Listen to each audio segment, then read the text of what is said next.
The Alternative Dig Talk. Real issues, real talk.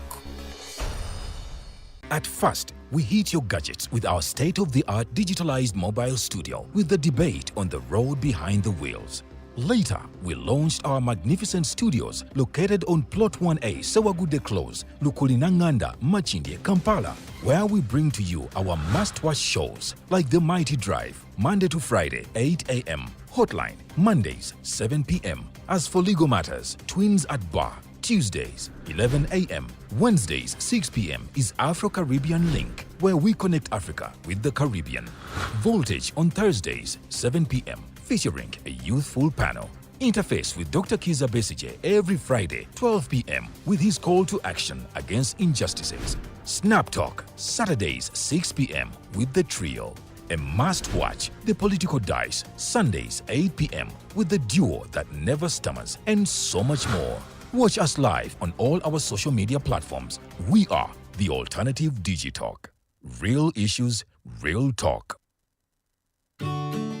Hey Teddy, have you noticed how little attention science and health issues get in the media? Totally, Edgar, yet science information is very important. Yeah, for sure. That's why the Health Journalists Network is here. How can they help? They are a group of journalists dedicated to advancing public understanding of healthcare issues through impactful reporting on health and science. Oh, really? Yes, they meet up every month with scientists and researchers, policymakers, and activists at the Science Media Cafes. They then relay what they discuss to the public. Does that benefit us? Oh yes, very much so. This helps with health and science literacy for a healthy Ugandan society. Okay. I love getting informed about science and health issues. Health information makes all the difference between life and death. I'll look them up and engage them. That's great. They are based all over the country. Oh, okay. That's interesting, and they should be making real impact. They are empowering health communities through journalism. Journalists can save lives just like doctors.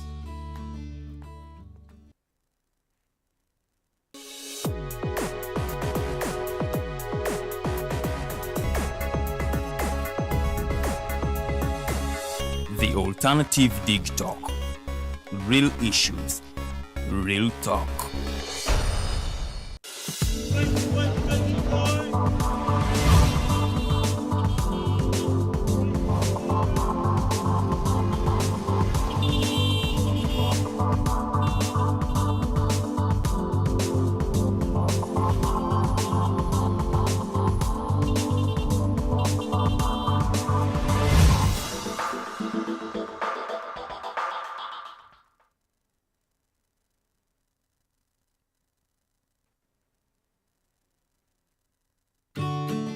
Hey Teddy, have you noticed how little attention science...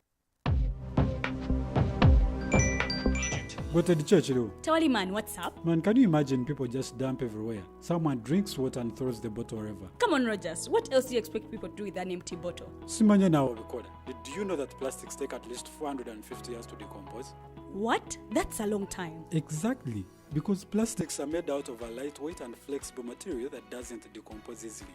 And plastics everywhere in the environment cause plastic pollution. What is plastic pollution now? It is the accumulation of plastic waste in the environment, like bottles, polythene bags, straws. All of these contribute to plastic pollution. I have been using them without knowing their effect. Yeah, a lot of people have. Plastics are a danger to the ecosystem, both on land and in water. So how can we overcome this problem? Is there something we can do? Oh yes, we can reduce by minimizing the use of plastics, reuse by repurposing them, or recycle by collecting and processing them into new products. Everyone wants to change the world, but no one wants to change themselves for the world. How about we change our habits for the world? And it starts with me and you. This message is brought to you by Alternative Digitalk.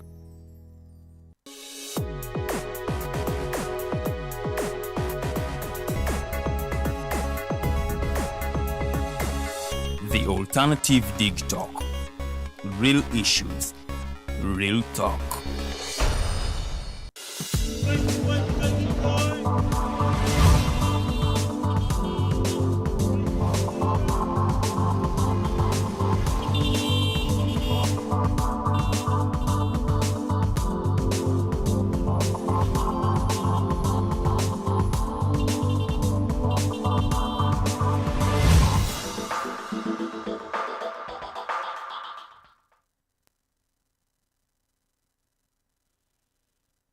Mukulikeeyo mukuwumulamu okwo dakika 2 ezakayita ku ssaawa 3 ez'okumakya. Eno essaawa yaffe ey'okubiri ate yeesembayo. Eno sigikutterwa design really twagala okujjukiza eyakatwegattako nti omwami Bigirwa Moses omwaka oguwedde yawangudde engule y'okubanga ye yasinze mu kukubiriza ensonga mu kusunsula n'okukubiriza ensonga ezigenda maaso mu Uganda kyewaliise mu lulimi Olungereza political analyst. So abantu abakolyanira ku internet oba ku mikutu gimukwanira wala basazeewo ne basiima General Bigirwa Moses as the best political analyst for the year 2024. So it's not for design or for show, it's really to remind you that a gentleman is awarded now. Chichibeera kya bulijjo. Jeno obadde okyatugamba mbu ki ekyayamba Ssegirinya otugerere mukumulamu nti yafuna omukisa nga jjajja yali yalabuukirira NUP n'akola kye bayita entrism mu military science waliwo kye bayita entrism. Ekiti ekyo entrism kitegeeza nti funa abantu bo basindike mu enemy camp bagotaanye programu zizaayo ojja kigugulingako awo ojja kiraba. So kati ekyo successfully jjajja yali akikoze naddira ttiimu ye n'agikasuka eno kakati nga bakuba abasambi beeri abatuufu. Yes. Kati Sula was among of them. He was among the true political players. Abali abaddala. Yes, abalina okufuluma. Okay. Okitegeera. So Sula nadinayingibwa flag mu mbeera efaanagana bwetyo. Yes. Not because he was weak, because yaweza obululu ogumu bbiri. Either kasanvu oba gumu bbiri. Kiza ku ground yali kwali. Mwenye embeera omuntu okuweza omutwalo gw'obululu. Naye nga of course Ssegirinya ali mwena. Olabira ddala nga tiyali munafu. Yes. Yes, teri akiwakanyiza ekyo. Naye awo olabira nti no Ssegirinya was actually more grounded. Omuntu yenna yali afuna fulaga ya nuupu awo mweyo embeera yali awangula ng'ogyeko chairman Nyanzi yalemerwa mu Kampala Central olwa factors zaawo ez'enjawulo. But his constituency eziri made up of Islams. Okitegeera wali tosobola kwenganga muntu ng'ali ku manvuuli mu kiseera ekyo aba akukuba bubi nnyo. So that is it.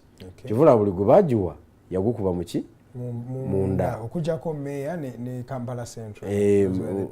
Of course meya no waggulu waliyo factors ez'enjawulo nayo era zikyaliwo. Kati Ssegirinya nayingira parliament. Bw'ayingira parliament wewe omadde njaga okujja wajjawo threat endala. One yali amuvinga at high speed. Yali akola nnyo as a legislator now. Yali akolera abantu be buli muntu n'atya.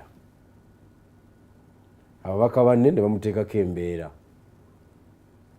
nga abamu abaludde mu parliament yono byakoze mu myezi 3 tebabikozeeyo mu zi constituency. Yeah, he's on record of saying that. So he became a threat to everybody. Kati ekyo ne kimuleetera ebizibu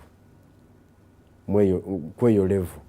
Bampane Kyagulanyi we yakiyita Bampane yamuleetera obuzibu. Kati naye ekirala Ssegirinya in terms of popularity yali addirira Kyagulanyi munuupu.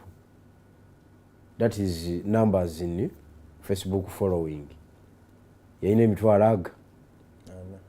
Kati ate ekyo kyeyasinga ogumalamu. Era ekyo kyamufuula omuntu ataagalibwa munuupu. Era ne bamusendera ddala ebbali.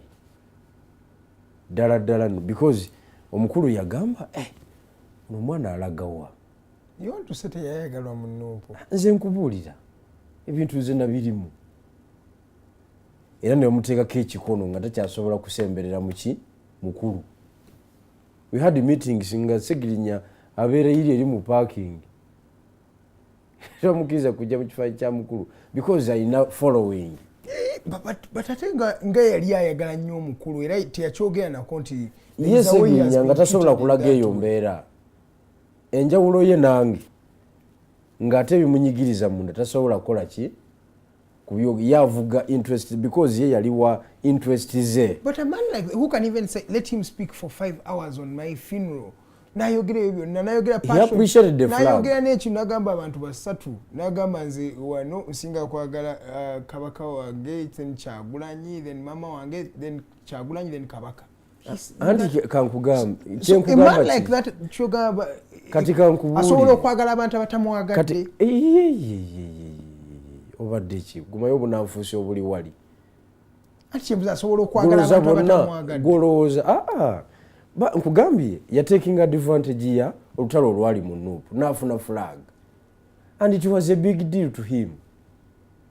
Ye yali tafekinga buwagizi bwe kati nga kiri eri gwe gwayagala okwapreciating obuwagizi bwe kati obuwagizi bwa Kyagulanyi obuwagizi bwa Ssegirinya mu NUP nze njala okutegeeza nga takkirizibwa kusembera mu bifaananyi bya mukulu gwekirinayo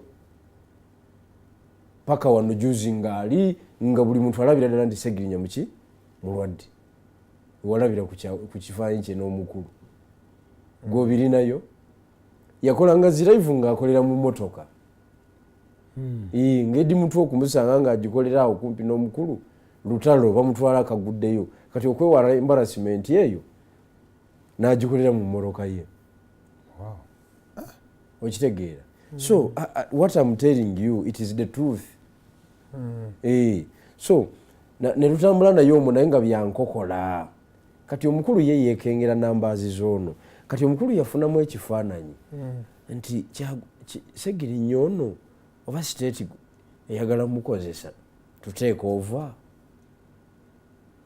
Ekisooka Facebook yedduka nnyo biri byonna binankanyi nga tabimanyi byani ono sigirumbuye abo bonna bonna nga temuli kakati olutalo ne lubeera awo kati we lubeera awo ayingidde palamenti atambuzizaayo bamukubye omuzinga. Jjukira wano mukulayira yali mulwadde era era yava Nairobi eyo kituufu yava mu Aga Khan Nairobi of course abamu ne bagamba abadde adduka butamusavinga abadde akola naye jjukira yava mu kkomera babamukwata kwanira ofu lwa assembly mu tawuni awo ku bbeeyi ya kukugoba abatembeeyi ne bamutwala amabuusu agenda okuvaayo nga mulwadde n'agenda mu Aga Khan then gye yava akomewo akole ki alayire. So he was weak and he was sick.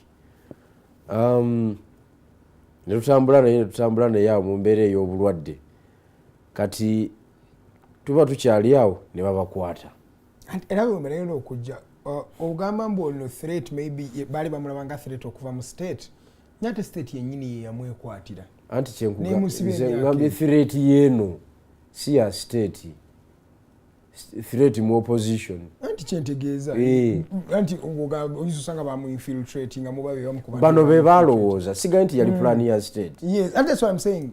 Their mindset to think that of Ssegirinya, yet the very same man they are thinking about to be a deceiver ate ne bamusiba anti kakati ekyo kyali disproven by the action of the state okumusiba. Yes, nekibanga ti yali project yaki ya state. Kakati bebabakwata ku byebijambiya buli omu yali surprised naganedde tekisoboka ekyo era ebbanga lyonna najjanga no nenkugamba nti mweyo business ey'okumalirizawo abantu in line with the politics Ssegirinya ne Alani tebagisobola bateekwa kuba state erina nsonga ndala gye bavunaana. What was the interest behind those two? Anti buli muntu yakyebu nakati tewali alina answer tebakulimba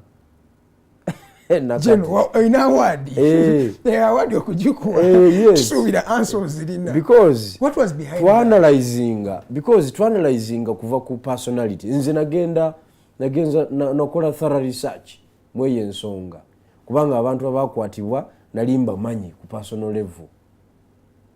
Alani nali naye kuva 2006 Ssegirinya nali naye kuva 2005 ngamba kola ki ngamba manyi tebalina busobozi butta wadde ekiyenje in the interest of politics tekisoboka. Kakati nesooka mpepeta musango kyogwo gwe bazza ogwali gwetaagisa okuzimba fayiro naye nga over 8 to 10 people nga bamaze okufa ne cold blood. But do you remember even the anger that Mr. Museveni had towards them? Because that means to him it was a serious threat at that time. Kakati ekyo twakipepeta ffenna asijja kwogerera balala nze nakipepeta naye nga naye Museveni ono bukambwe nga bungi nnyo bwakozeseza mu nsonga ebintu byonna tubimukoze ebintu byonna tumuvumye tukoze eki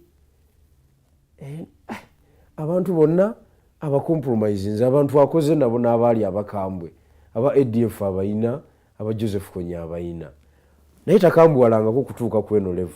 Yes. Nakola ne presidential addresses weranga natuuka n'ogamba ne bail tetulina nabbawa bail tugijjewo. Waliwo interest zalina mu kintu kino. Kakati ekyamazima kiri nti intelligence ye yamulimba. Ku basajja abo yamulimba. Waliwo ebyali biyitawo ebirala. Waliwo ebyali biyitawo ebirala. Intelligence ye yamulimba ate naddala mu kiseera ekyo nga poliisi yali ekyali mu General Kayihura nga bw'omanyi. Kuba teyali musambi wa bulijjo. Naye by then Kayihura yali avuddewo. By that time we babakwatira Kayihura yali avuddemu. Kayihura ava mu police around 2018. But babakwata 2021. That was the time when oli mutuufu. Oli mutuufu. But waliwo ekintu ekitali kya bulijjo ekiri ku mutima gwa General Museveni. Naye nga kirabika ng'ekyobuntu. Maybe one would say, remember the words that Ssegirinya spoke? There is a time mukalulu akakabiri ali nga bakayingira in fact.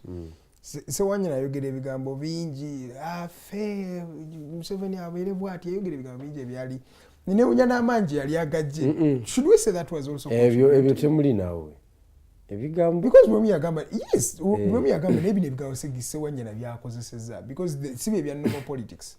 There are words of hate.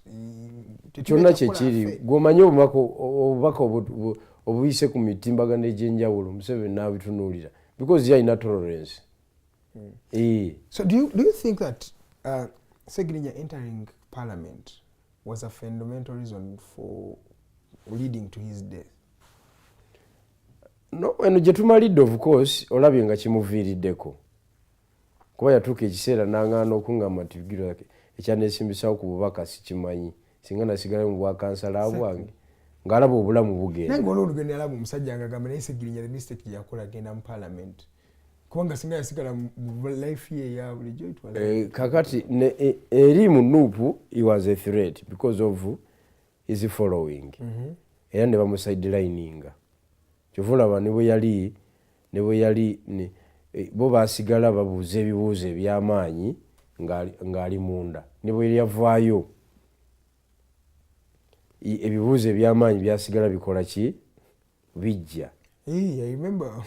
Era ne bamugamba ajja nnyonnyole mu kujja okunnyonnyola nga tebaagala ayogerere na ku kitebe omuntu abadde amabuuso emyaka egi ebiri. I remember Ssegirinya yakyogerako. It was in that time Waiswa yayogera ebigambo ng'alinga atakkiriza mu kulwala kwa Ssegirinya. Awo yali azzeeyo ate mu ddwaliro naye nga buli muntu alaba Ssegirinya agonze. Naga Netherlands byali ebigambo byali bingi. Yes. Nga buli mwabuuza mwafulumye mutya mwateeseza n'omukulu. Kakati naye ino Waiswa abyogera nga yaliwa ali mu America. Nga ibo mubuuza ogenza otya mu America ogenze ku mission ki nga naye tasobola kunnyonnyola yabyogera na mu America eyo gye nalaba ajja akolera Facebook live. Kati Ssegirinya obulamu bwe bwonna bwatabuka nga ayingidde parliament because yali ayingidde mu enclaves ez'enjawulo atandise oziraba kati ne zimukwatako oba power centers ez'enjawulo era in my view zezamumaliriza muganda wange oyo kubanga bw'avaayo tebamukiriza kwenyonyolako avudde mu kkomera bavuddeyo batya but ekintu kyekkomera kyo tekiriiko gamba nti ovuddeyo otya naddala mu civil politics ono gwe tulimu omusajja ng'akulaalidde oba ofunye any opportunity evaayo ebira n'obiterereza wabweru kubanga tolina kyoyinza kukola ng'oli mabuusu politically tolina kyoyinza kukola. Okay, tugende ng'afudde walabye ebyabaddewo. The people who you say mistrusted him, that did not really value him as a person, ate bahijacking the entire funeral arrangements. What do you think about how Ssegirinya was buried? Mulimu ebintu bibiri, ekisooka nakisanyukirako nti bwetwalinga ne Haji Ssebaggala yatugambanga nti mwewala okubeera abantu ba bulijjo mu mbeera yonna. So Ssegirinya tiyali muntu wa bulijjo, ne mu kuziika kwe yateekawo pulezidenti empya nti ebidaala bibiri byakubwa, eno ne boogererayo n'eri ne boogererayo. Ekyo namusanyukirako. Mu principe eri ya jjajja waffe ya taata waffe Haji Ssebaggala kuba ye ne bwe yafa Haji twamala ennaku 9 nga waali nga buli lunaku tulya piraawo tukera kunywa caayi naye nga hali Haji waligambye nti agenderawo ku olwo tekyasoboka. Kakati that is point number 1. Point number 2, much as ndese point number 1 ye ya principle yaffe yali byakunsi. You see, politics tamenyawo culture. Politics undermining social structures. Actually buli lwozi upholding era ne politics aba w'amaanyi because abantu baba balina values. Kati ekyakolebwa, it was not politics, it was fulale. Because mu politics mubaamu reasoning. Muntu yenna reasoning aba aswala. Okay? Aba awulira ensonyi. Kati kiri ekyakolebwa, it was not politics at all. Tebakulimba. Kyali kintu kirala nnyo kwagala kuteekawo mbeera. Because ekisooka politics nga sinatuuka ku ekyo, family yebeevunaanyizibwa mu kuwerekera omuntu waayo wadde eba nnafu etya. Family yateekateeka ku kisaawe neeyambibwako omugenzi gy'abadde akolera. That is parliament. Okay? Olwokubanga it was that level of parliament nga kibeeramu element ya official. Yo parliament ng'erina okuleeta ebyayo n'ebiyowaawo. Tenti, bizindaalo, mmere. Kubanga badde mubaka w'abantu, mukozi wa government. Ebisigaddewo parliament tegamba nti gwe tojja kwogera gw'ojja kwogera. Ye ereese bandi yaayo. Yes. Ereese state funeral, ereese buli kimu ekyali badde kikola. Neteekaawo because gy'abadde akolera. Kakati ekyo tekitegeeza nti mpuuga yategese. Mpuuga was involved. Normally mu bintu bya parliament ebyo nga waliwo activity egenda mu kifo kyonna kyonna omubaka akiikirirayo atera okubeera contact person. Okitegeera kweyo activity enaakola ki? Enaabeerayo either kuziika either what, omubaka waayo atera okubeera. Ojja olabe ne jjajja ng'akyadde constituency gy'akyaddemu aba ayogera oluzungu, omubaka n'akola ki? N'avunula. The same applies to ne mu opposition. Nti bw'oba ogenze mu kitundu, abantu baawo mu kitundu be balina okukola ki? Okusoosowazibwa. Kati Ssegirinya teyali wa NUP yokka, yali wa government. Abantu kibatamanyi. He was part of the government because he was a member of parliament. But do you also get their reasoning? The ones who refused that state burial, they say, oh no, abagala omuziika bacontributinze kyamaanyi ne mu kufaako kwennyini ate they are using it as an opportunity to come and now pretend as if they like him kati awo ate nga ate baleese n'omuntu gwe bamanyi obulungi ndi mu political party badde balina enjawukana kati kankubuulire bwana Edgar obulimba bwenkukunala palamenti eyo si yeyatta Ssegirinya sigambye yeyatta era naye sigambye yeyatta ngambye abantu abali awo because that is government they say it led or it contributed to the factors that took Ssegirinya. Kati kyembuuza the injustices meted on him. Kati kyembuuza kati Ssenyonyi bwe yali ajja mu kuziika Ssegirinya yajja akozesa means ki siza government ya Ssegirinya he used the government convoy to go and bury Ssegirinya who has been killed by the government. Eyo contradiction esobola ginyonyola otya bw'oba oli mu lutalo bw'oba oli mu byobufuzi nga tokkiriza nti oli mu bya mundu ng'oli mu civil politics ono gwe tulimu owangudde akalulu sebo radicalism evaawo because naawe otapinga consolidated fund kubana eno NUP ofuna sentes bwe twogera ku gavumenti NUP egirimu erina bamemba 57 kati 56 abali mu gavumenti nga tetubaze ba local government kati oyinza okwogera nga Bigirwa ali ku periphery ffe tulina okubeera ba radical kweyo level muli mu kukaka gavumenti mulimu gikakako Ssegirinya why even when they took Ssegirinya in parliament there was no minister to even sit there to even okubeerawo ku I don't want to account for that. No, but I'm just showing you that I am not a government one would official. say that they don't even have interest. They don't care. Nze ndi eri mu kuziika kya family. I'm showing you Jechiva because omanyi ebintu tebibeera one off. There is always a contributing factor okutuuka ku nsonga eyo. Bino byonna biringa ebiraze nti Ssegirinya bali be mumukakako tebabya. The question of Masaka was not even parliament. I'm showing you where it came from. It was Mpuuga. Because ebidaala twabirabo advance team ya Nuupu twagiraba biyayogera ng'etuuse negamba Kyagulanyi tagenda kwogera ku bizindaalo bya Mpuuga niye munaakola mutya wakiri okuba ekidaala ekyaffe obutambi bwe buli. It was not about parliament. It was Mpuuga versus Kyagulanyi. As simple as that. And that is not politics. So it was ego things. Yes. That is not politics, my dear. Because politics activities ezitera otugatta nga oba waliwo mbeera ki oba waliwo mbeera ki is one Uganda kwenzinga esamba. 2 nga waliwo afudde. Egyo emikolo tebajawula. Tulina bw'ojawula oba oleese ensuula empya. Okitegeera? Kubanga kati singa Kyagulanyi alisanga Mpuuga mu mupiira gwa Uganda Cranes agenda fuluma nti sibeera waali oyo.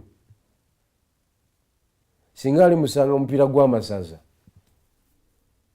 Gomba eri ku final ne Buddu agenda kufuluma because those are social activities ezigatta society. Yeah? Okay, let me ask you, where does the anger come from? Anti kakati ekyo kyennyini kyenkugambye nti that is not politics, that is fulale. Gwe kyotayagala kumanya. No, kati obusungu, like I'm saying, where does really NUP's anger come from then? Anti ekiriwo kiri nti to be that extreme. Yes. Obutakkiriza n'abaana kuziika taata waabwe. Anti bali abafulumya ba actors okuva mu Nuupu bagende. Bo tebalaba kumaliza mulimu gwabwe era omulala baamuyise ne muwanga kivumbi nene bamukwasa omuguwa n'oguteeka mu bulago. Naye Mpuuga yaganye okukwata mugundi oyo mu ngalo. Ekyo kyennyini. It was yesterday. Ekyo kyennyini Museveni. Yesterday but ekyo kyennyini state kyali eyagala. Yaganye. You divided them. Mpuuga yaganye okukwata. Because kyenjagala omanye engalo za muwanga olutalo luliwo eri entrism gye nkugambye ogitegedde. Eyokubateekamu abantu abatali bamu. Yes, ne babakyankalanya.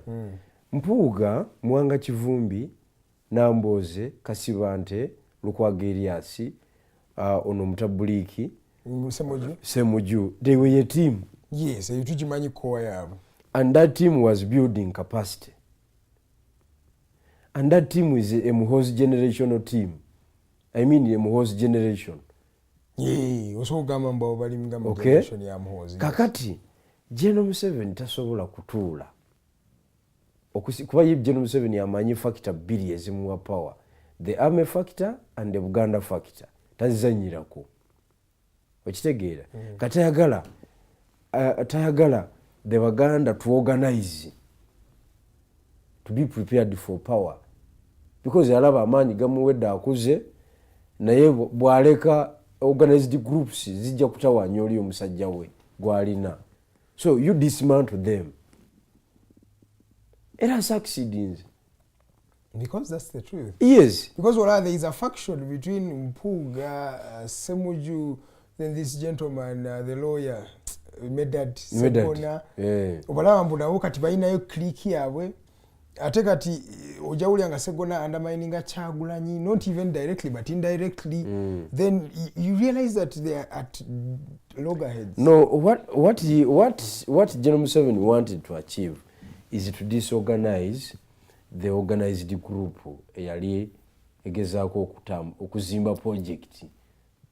A future project. They were building. Ate boyogera kitu because kati Lukwagaliwa we. Bana basatu baliwa Bampuuga. Kati ate ne bano banamboze Bakyagulanyi nabo balina. Kati bwe obusungu oli bwakugamba nti twataddewo obusungu mbu president agenda kwogera ku muzindaalo gwa Mpuuga because they want to finish 100% Mpuuga ave mu formation. Kivula bakimye omulala abadde yeebuzaabuza. Mwanga Kivumbi adde yeebuzaabuza tajja mu ringi. Okitegeera? Bamukimye ne bamuteeka mu ringi kati. Kwera teyabuuza Mpuuga yaganye okukwata mu ngalo. Kakati kubanga mu byobufuzi mulimu permanent enemy? Kyemmanyi. Mulimu permanent friends? No permanent friends, no permanent. Kati kankubuulire abasajja baali basakisidinze nga aba Muslim Brotherhood okugoba Mubaraka nabo baatobanga ffe tutobyewa. Naye bo emirambo bagikozesanga nga platform okwadvancinga struggle. Bazikozesanga uniting factor because Muslim Brotherhood nayo yalinga efuna division within. Kubanga obutakanya bwo bulina okubeerawo. Naye nga babeerawo comrade afudde nti Edgar agudde nti ye kitugatta emmotoka zonna regardless of faction, regardless of obusungu bw'olina ku muntu yenna nga zonna zikirira okuwerekera Edgar. Nikasoka Jeno kyoli mu kwogerako ate tekiri mu political parties zokka kati. Ne ba politicians, ne ba activists. Waligambye they are the reserve force for politicians or they are the practical force for politicians. The activists eno gye owulira Agatha Twaire takyakwatagana na Tony Godwin Toko ate kati bayawukanyemu naye nga bonna balina cause yemu. Bino tulaba mbuno kati ate tewakyali any organized front. No, kati ahead of 2026. Anti kati ye wonna studyinga tamu gye nkozesezza entrism ojja kutegeera ebintu byonna binenge gye bigenda mu maaso because General Museveni yasitadinga embeera zaffe fe abamulwanyisa kakati ku factors zabeera nazo ku ttebo ziri eza dice natandika za applyinga buli muntu alina level kwamutuusa ono deception yamulemwa nti intimidation yamulemwa nti ono compromise tayinza kusukkawo. Okitegedde? Kati ate waliwo baatandikirako teyetaaga deception, teyetaaga intimidation, tumutwale direct kuko compromise. Niwobeerawo ate aba extraction nowulira nti emirambo togirabanga gigudde, tolabangako wano nti someone has been gunned down. Yes. Levels kati obu confusion obuli ne ku social media bukwewunyisa. So we are playing into the hands of someone. Ye kenyini nanyini katima bwati ajjako bujja nti ono katumu applying bwetuti kati NUP is in the hands of General Museveni. That one I can assure you. kubanga empiki engeri gye bagyeesaamu olabira ddala nga beneficiary yani. So who benefited from that saga? Yeah, because that's what I'm saying. It's like NUP does not see that they're the ones who are losing. How can a Kyagulanyi be fighting Empuga? Yes. Then how can Empuga refuse to hold the hands of Kivumbi? Don't you see that you are just playing around? Anti Kivumbi yakwata omuzini. Kivumbi mu kwagala obwaloopu, mu kusooka okwagala obwaloopu ne bamugabako yakola olugambo n'olutaliiyo kugula buganzi wali. Yes. Okumanya nga abantu mu Central Region politics abalemye 100%. Okugula muwanga Kivumbi yali olukwe mu Mpuuga n'atwala olugambo olufu nadda ku parliament ne bamutuuza ne mu bigambo tise butubuulire milioni 10 ziri ludda wazima yogeredde ku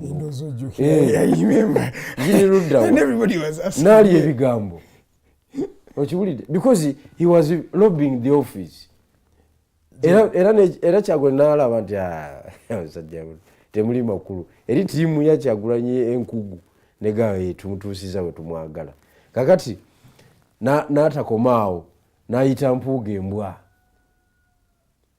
ye muntu yekka gwe n'akalaba mu byobufuzi bya Uganda akwata munne gw'abadde naye emyaka gyonna n'agamba eyo mbwa sijja kuwanukula buli mbwa eboggola omuntu gw'abadde naye mu trenches ne Kyagulanyi era waliwo yayogerako against Kyagulanyi that I came to parliament twice without NUP. You cannot tell me anything. So one would say that's the nature of Kivumbi. It is not. Because yakyogera ng'alinga ayisaamu Kyagulanyi. Nkugambye level of hypocrisy gyayolesezza ne betroyo tebeeranga nawo era nze njagala kukitegeeza oyo naye agenze kubanga ensobi yazikoleddewo. Kati okubitroyinga Kyagundi Mpuuga mbu kimusuula. Anti labayo ekisooka yayogedde okusinga omukulu ogwo musango namba 1. Yayogedde ebigambo ebinyuma okusinga eby'omukulu ogwo musango eyo fayiro bagiwandikiddewo. Ekyokubiri yaze ne kakande yes yavuganya ne Ssenyonyi otawo teruggwanga olugye luli eyo. Ssenyonyi was an underdog ku kakande naye kakande bamu mafulaga ne bagiwa Ssenyonyi kati ate ono gwe yazaakulubesa is still an opponent to Ssenyonyi. Ssenyonyi ate ye ttiimu y'ekikugu etuula eri muwanga gy'atagenda kutuula bamukubye dda. Okay, NUP ndoza tugenda kumaliza naye just in a minute or two. How do you think Ssegirinya feels? Gyali eyo yeewulira atya tugeze if you were to sit in the mind of Ssegirinya, he's now gone, he's no longer on the earth. Byonna ensi gyemuyisizaamu gw'omulabye at least paka watuuse okuba nga ava mu bulamu bw'ensi ku myaka egy'emito. What do you think the conscience of Ssegirinya says? Ssegirinya like any other, of course tetwogezangako mugenzi. Yes, but I'm just saying. But we are just imagining. Yes. Kubina ebigenda maaso obiraba. Ye yagenze ng'akimanyi nti ekisooka jjajja si wa bulijjo w'amaanyi asobola okuba buli muntu yenna mu ngeri yonna gy'aba ayagadde. That's what I can say. Yeah. Tugendeko mu kkomera eyo mu General Court Martial. Etwogera twafunye mulimu Dr. Kizza Besigye ali ku hunger strike. Ate ng'emabega awo naddala ku musango wano hearing eyasembyeyo baamendize charge sheet ne bagattako omusango omulala ogwa treachery ne bagattako n'omuntu omulala one Captain Dennis Ola nti yabadde mukakun ne Dr. Besigye mu kugezaako okukyusa obuyinza mu ggwanga lino oba okuleetawo kye bayise treachery. Olowooza ki ku bigenda mu maaso? Omusango gwa Dr. Besigye nze ndowooza gwawedde gwafudde kubanga CDF yagambye bagenda mu kumuwanika kalaba ku Heroes Day. Yamana agiza ne maaso. Kakati just to inform yakakyusiza n'agamba since mbadde mukayana nnyo nga mwefuula abakabika tugiziza kumpi 9th May before 9th June, now it's 9th May. So ekyo kitegeeza nti it is now a joke. Tewali case. kubanga CDF yebeera entabiro ya intelligence ya maje, yebeera entabiro ya command and control. Okuva ku CDF oda commander in chief. Kati CDF bwabanga bwatyo bwe yayogedde kweyo ensonga, kubanga ngojeko ebigambo bya CIC commander in chief, ebigambo ebiyinza okutwalibwa ng'ensonga ey'amaanyi bya CDF, because ne court martial ekolera ku orders si ku mateeka. Kesi ezimuvunaanyizibwa za kinamagye. Kakati munamagye omukulu yagaye tugenda muwanika, naye nga tumanyi musajja musaazisaazi. Ebigambo abantu tebateeranya nabitwala serious. Kati y'ensonga yawedde. Kasisa yagambye nti tugenda muwanika ng'akimanyi akalaba kaagobwa mu nsi yonna. Bo bakyakalina. I was with General Felix Kuleija on Friday nga tukola Face the Nation. Nagamba bo bakeesigaliza. That's the reason lwaki bakasigaza akalaba. That they have it for a reason, and ensonga ezo balabanga you are fit as the UPDF, they can still take you out. Era bo era in the UPDF Act bakyalina mu death sentence. Eya akalaba. Yes, bo bakyakakkiriza bulungi. Anti kakati buli lwobeera mu government oba tokomaawo, because waliwo kye bayita globalization. Kati global influence tekyakkiriza bintu module. Mubeera nabyawo naye nga kati mu circumstances ezirimu Dr. Besigye nga bw'omanyi level ye amawulire agamutambuliddeko, jjajja si mujjega kweyo level. Oga nti agenda kuhanginga Dr. Besigye. Tekisoboka. Tekisoboka ekyo. So olw'okuba kati kyafuuse kyakuzannyiramu, biri byonna bye tubaddemu tusooke tubiveeko. Tewali musango. Neno kyoyita ekyokuzanyiramu, omukulu ali eyo tali mu kulya kyekisooka. Nnaku kati ziri mu 3. Kyoyita ekyomuzannyo, kanso we bamusiba emyezi 9, kanso Aaron Kiiza wetwogerera ali mu kkomera for the next 9 months just in contempt of court. So what looks as something small, I want to tell you that it's actually big. Nze nkugambye. Nze saagala kwogera nga mujega. Ebigambo bya CDF nze byensinziirako bindaga nti no matter it is a laughing matter, it is not serious as we expected. It is a laughing matter. Tuuka ne ku level egamba nti ogenda kumuhanginga, so yawedde era tukiwa obudde okujjako nga bana bandisprovinze nga bakoze otherwise, but nga bwenjiraba yawedde, eyo mata yawedde. Kuba CDF omulamba ate otweetinga otya bwotyo nga office yo teyina information. Naye otegeeza yawedde, kiki otegeeza nti yawedde? Because now I want to understand you. And it is a laughing matter. Okuggwa kiwedde kitya? Okay. Agenda kuteebwa nze bwe ndowooza. Kubanga it is a laughing matter. Tugenda kumwanika ku Heroes Day. Bwensese bweri kubuulira Edgar. So tuli mu politics as usual. Just nkugambye it is a laughing matter. Teriiwo kati.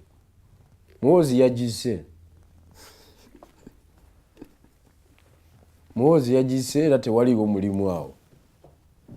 Kuba toyinza kugamba tugenda muwanika nga 24. Kakati katulabe kooti weneekubirira towards Heroes Day 9th May ate ekikyusiza kati. Okujja kutugambe nti omu ku baminisita Balamba Olugahare ng'ate waligambye ali very close to Muhoozi Kaine Rugaba yagambye nti ekisooka bino ebintu bahakinze account ye ne boogera yakoseza ekigambo they are saying stupid things. So one would say there is no evidence to attach that this was Muhoozi Kaine Rugaba actually speaking, because even up to today the account is not even there.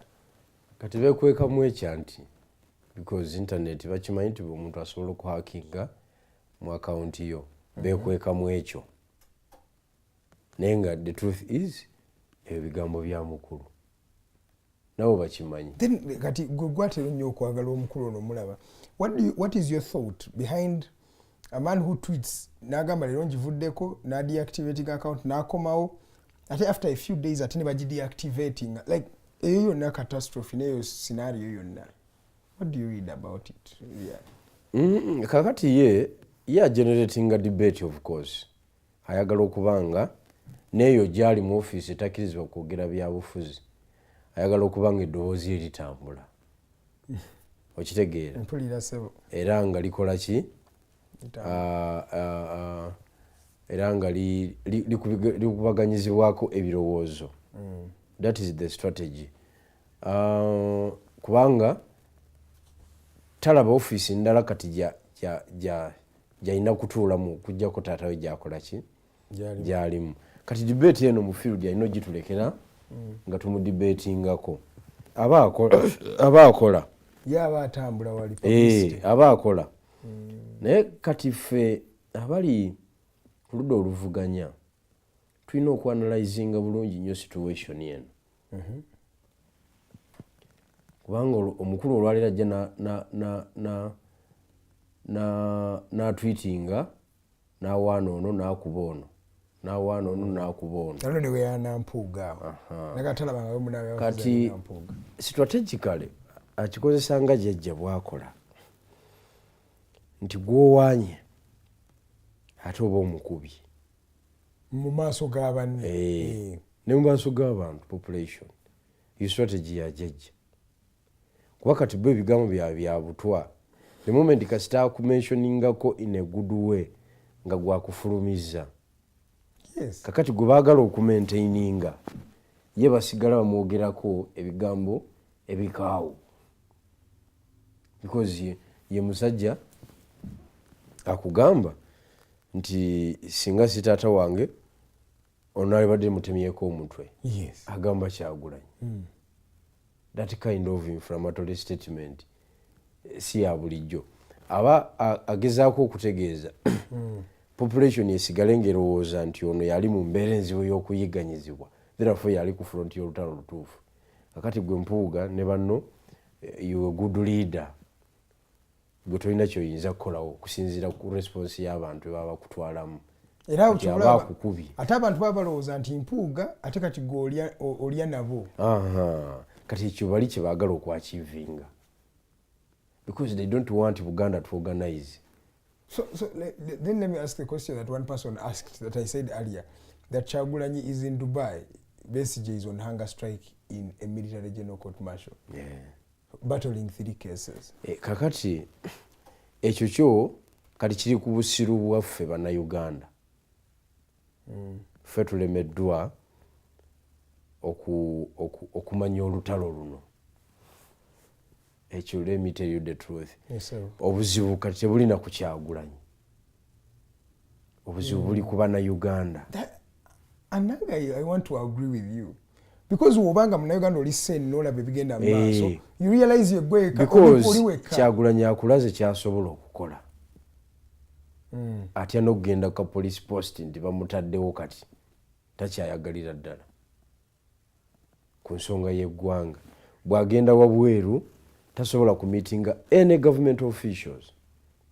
Singa nkubuulira meeting za skippings nga bamutegekedde ba senate, bamutegekedde ba mayor, bamutegekedde abantu ba influencer.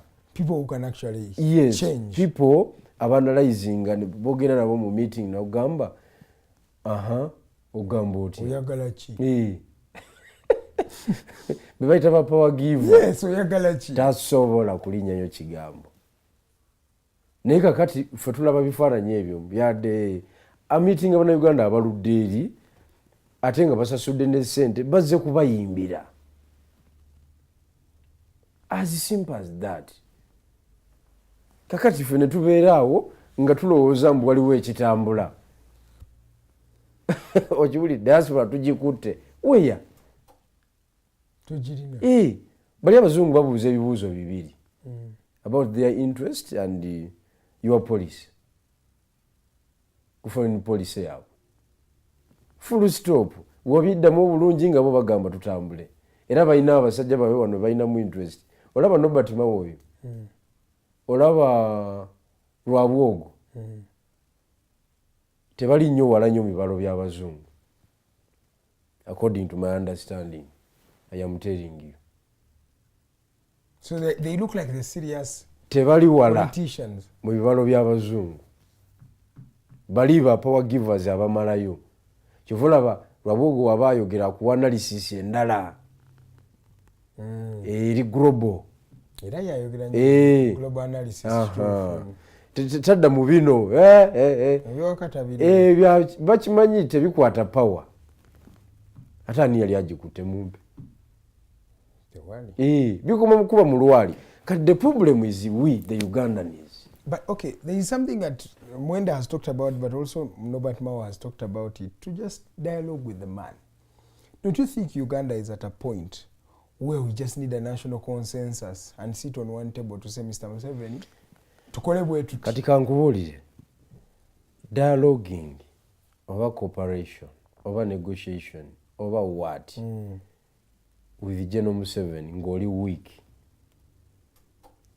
oba omaze ebiseera byabwere is the beneficiary era kuba ye olw'okuba yarayizinga ba ngeri waggulu buli ajja bw'ati amumira bumizi afiitinga mu kikye buli yenna ajja Kyagulanyi yali asobola okutwala Museveni kweyo level ey'okuteesa nga bateeseza ku equal terms naye yakiyuwa kati jjajja yaguma jjajja yaguma tosobola General Museveni tosobola mutwala ku mavivi nga diaspora yo yakugendayo ku interactinga n'abana Uganda alina okubanga General Museveni esimu lye mu America terikyayitamu ng'akubye wali mu State Department nga terikyayitamu nga tebakyamumanyi okubba paka American Embassy eve wano agaifu ambassador afe avuddewo ne ba diplomats tewali safe ajja kuteesa sebo naye kati jjajja akyatusinga okuzanya foreign policy kati yatuuse ne ku extent crossing n'agenda mu BRICS gyali eyo yes ayagala na membership yes kituufu ye alliance ye ayagala na membership officially era ne tutakozesa advantage eyo ono omukulu olinnya ennyonyi wano agenda ku interactinga n'abana Uganda kwambala bareti I don't remember the last time Museveni went to the west sijjukira mulundi Museveni bwe yasembayo ogenda mu western country neweba US ismaya buke buli wa traveling ennaku zino ali eri naye ne banakyabazanyira Serbia Russia because oteeka okumanya nti America teyagala kuteeka foot on the ground e Somalia who is playing on their behalf? It is General Museveni. Is the biggest investor militarily e Somalia. Eyensonga nkulu nnyo ku tebo y'Amerika wali the question of Somalia.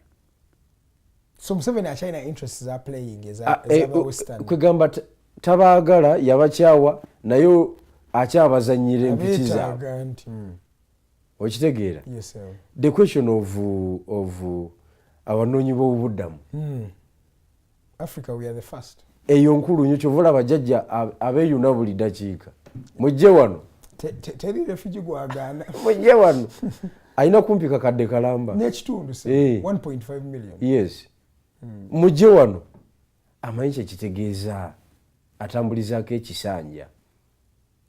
Abaali mu lwanyi bali baba tebakyakoze eki tera naye omusajja mubi naye akyakwatiridde eno Sudan eri wano, Ethiopia eri wano, Somalia bali wano, omusajja mubi naye yakutte eri factor. Tukole tutya tugira tutambula kasita akaddiye abo be bazungu we banoonya because waliwo omuzungu yabuuza ekibuuzo in a high profile meeting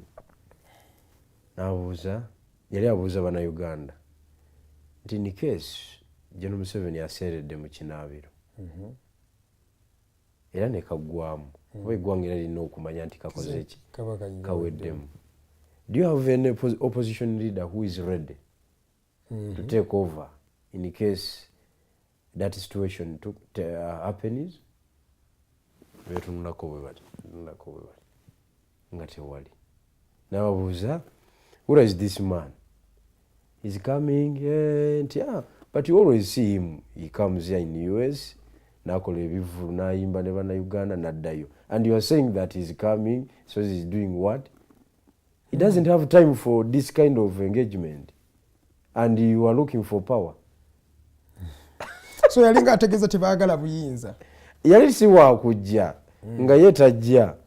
Okiwulidde naye bano nga bagezaako kuteekawo buteesi mbeera okuprotecting ekifaananyi kyabwe. Kati obuzungu n'agamba omusajja si wano ng'ayimba. Waba ayagala obuyinza singa ali wano. Esinga ali wano. So tumalira budde tewali mulimu. Kyova olaba nkugambye obuzibu buli kuffe bannayuganda. Otulabira ddala omuntu atalina busobozi oba okwata power ffe ate ne twagala agikole ki agikwate. 2025 agenda tambula atya nga tumaliriza sheno? No, 2025 are we going to do the normal business? Nsaba Mungu ayambe ekintu eki aweje no Bigirwa Moses obusobozi obw'enjawulo. Nze kakati aliko emunyenye sobola okukyusa discipline ya politics wano ne strategy. Otherwise nga but you also can't do it alone. I cannot. No, anti kati bwofuna capacity osobola n'okukwasinga abalala ne bategeera kyoliko ku kifuba. Because without doing that tekisoboka. Okitegeera? Kyekyoka kyendaba. Ekitali ekyo we are in the usual things. Kugenda bibiina kati bigenda kola ki kulonda structures zaabyo. Exactly. Nze nabanga abali mu business beekubireyo emiggo gya bulijjo. Mutubbi akallo nizaabadde balegalo bwa chairman Aleese abadde mutuufu. Logologo oyo tubiveemu tugende mu logologo wa delegates conference. Buli kibiina kirete presidential candidate. Tuveeyo tugende mu logologo wa flag. Abalala babawe abalala babamme. Tuyingire nomination. As simple as that. Tudde mu kisaawe nga buli muntu akimanyirira kuba ate ku mulundi guno ne perception yatulema okuwangula. Yes. Chairman, that's the truth. Right now tumchaina na public sympathy. Ne perception na yeraga ati jajja ali mu control 100%. Exactly. Ne public sympathy nafe tugamba bajajja lero kana akawangudde. Kakati abatunulizi b'ensonga. Ekyo jajja yakizimbye okukituukako. Yeri entrism gye nkugambye. Yaddira abasambi be n'abayuweeno naga mugende mu kyankalanya abo abayabi badde bapanga bonna. He have achieved it. And it still mesmerizes me that Kyagulanyi can fight a Mpuuga, a Sseggona. Ekyo manyi kyekitegeeza. Have you ever had a Tulyamu fighting? Tekisoboka. Bali gwomanyi gwalolabyeko era Buganda njeewuunya. General Museveni wabaako omunyankole gwagoba yenno oba omukiga ebaasi zisituka. Yes. Ne zisibira wali e Nakasero oba Entebbe. Ne boogera olunyankole olutuufu oba olukiga ne ga muzeeyi. Gwe oyagala ffe otukufulumya ekintu kino kiryemu weka.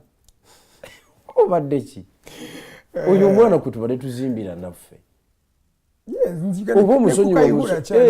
Oba omusonyiwa musonyiwe. Ne ku Kayihura nzijukira bajja. And Kayihura is coming back as the Secretary General. Ne kuba mugemereire.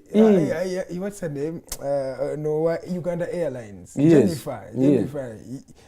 Bamturaki. Era batoro bavaayo. Nagamba sebo muzeeyi osaaga. Osaaga. I was watching a TikTok video recently y'omwana yadde atambula Western ng'ayogera Lunyankole. Nga muzeeyi ffe tubirayo ebibeera mu Buganda eyo confusions naye ffe tubyogera nk'ebyettaka. Kyeka n'ewaka wali ettaka eryatandiseewo ewaabwe. And he's like, bitandise okujja eno ffe tukweka naye ate katugenda byogerako. Kaakati Have you ever seen a Uganda delegation, whether at a constituency level or at a cultural level, ngaliwo eringa ensobi ekoleddwa political setups ne bagamba nedda tugende tukole ki tugende twogere naye buli muntu ali bwati yefuula mukulu buli muntu yefuula munene ne muleke ebyobufuzi ne bibeera bwe bityo ebyobufuzi abakulembeze boogerwako kati otwalulire busoga wali kadaaga biki abasoga bakambwe bagamba kadaaga omufulumya otya tosobola kale sebo toyanziza nga tumaliriza omwami gwe bayita Lawrence Kiwanuka Nsereko olunaku olwaleero it's your birthday oba amazaalibwa ago oli gwe manyi oli owa struggle yoyo happy birthday sebo mukulu mzee happy birthday mzee Kiwanuka Lawrence Nsereko, happy birthday from the entire Digitalk team, naye specifically from your daughter Namirembe Angela akwagaliza a happy birthday. Keep the struggle going, and of course from the entire Digitalk team we celebrate. Nakasemberayo ddala sebo nga tuva wano emikutu gyasazeewo sebo ne gituguzaawo akawunti abantu basonda amaanyi abantu baagala okuntwala mu parliament ku luno era twagiguddewo mu Centenary Bank next week nja kujja nje basomere bamemba b'omukutu guno namwe musobola okuyitayo eyo nina ogenda mu parliament bannaye kale sebera ekiro gina America ekulaba n'omwami Kiwanuka ali wanaakulaba so from the entire team banaye tuwadde mwebale nnyo abadde naffe okuva twatandikidde. It's really something that is humbling for us.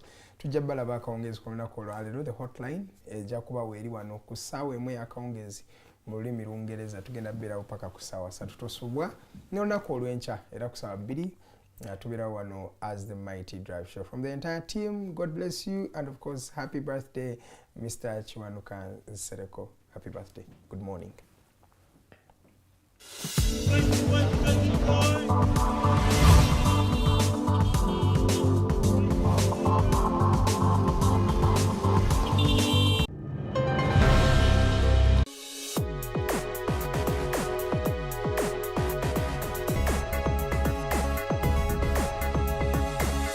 The Alternative Dig Talk.